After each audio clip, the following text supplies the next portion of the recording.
जिस टॉपिक के बारे में आज हम अध्ययन करेंगे उस टॉपिक का नाम है टाइप ऑफ टोम।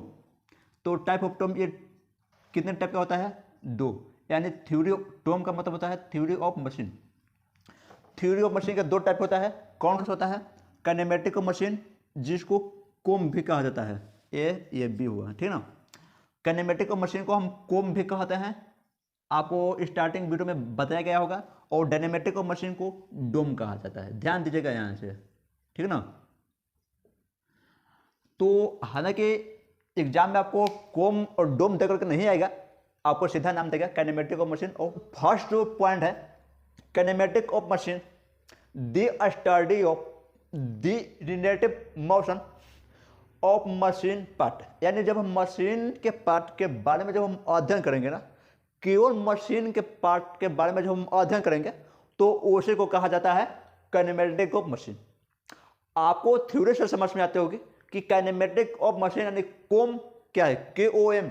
कोम क्या है कि जब हम मशीन के पुर्जा का मतलब जो उसका लिंक है, जो उसका जो बॉडी है, जब उसका हर बॉडी के बारे में जब हम अध्ययन करेंगे ना, स्टडी करेंगे, तो उसी को क्या कहा जाता है? Kinematic of machine.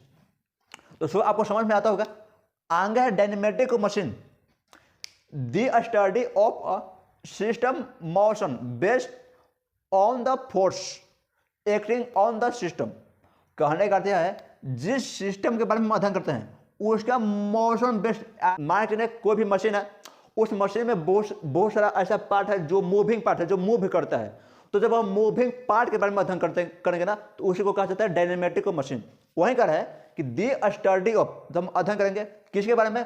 तो मोशन बेस्ड, यानी जब मूविंग पार्ट के बारे में, ऑन द फोर्स, जो फोर्स लगाता हो, एक्टिंग ऑन द सिस्टम, उस सिस्टम के अंदर यानी मशीन के अंदर, तो उसी को कहेंगे हम डायनेमेटिक ऑफ मशीन। आ रहा समझ में? तो काइनेमेटिक ऑफ मशीन क्या है? जब हम मशीन के पुर्जे के बारे में अध्ययन करते हैं तो उसे हम काइनेमेटिक ऑफ मशीन कहते हैं। डायनेमेटिक ऑफ मशीन क्या है? जिसे हम डोम कहते हैं। तो ये है कि जब हम कोई भी मशीन के अंदर के पार्ट के बारे में, जो मूविंग पार्ट है, जब हम उस पार्ट के बारे में अध्ययन करते हैं, मूविंग पार्ट के बारे में जब हम अध्ययन करते हैं, तो उस पार्ट को क्या कहा जाता है? Dynamic of machine. कब? जब वो फोर्स लगाता हो, एक्टिंग ऑन द सिस्टम, जब सिस्टम के ऊपर फोर्स लगाता हो और फोर्स की वजह से वो जो मूविंग करता हो, और उसी मूविंग के पार्ट के बारे में जब अध्ययन करते हैं तो उसी अध्ययन को कहा जाता है डायनेमेटिक ऑफ मशीन।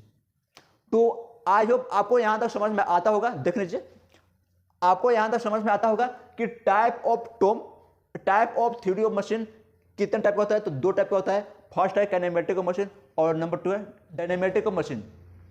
तो सो आपको यहां तक समझ में ये क्लियर होता होगा। तो आज के लिए ही हम टोम की ओर से, तो वो रहेगा डायनेमेटिक ऑफ मशीन का 2 टाइप होता है, एक स्टैटिक होता है, एक काइनेटिक होता है। स्टैटिक, काइनेटिक, और दोनों के बारे में हम अध्ययन करेंगे इस वीडियो में, नहीं इसके बाद वाले वीडियो में। तो सोच रहे आज के लिए इतना ही। अब हम मिलेंगे एक और नए वीडियो में एक और नए टॉपिक के साथ। जय हिंद, जय भारत, वंदे मातरम।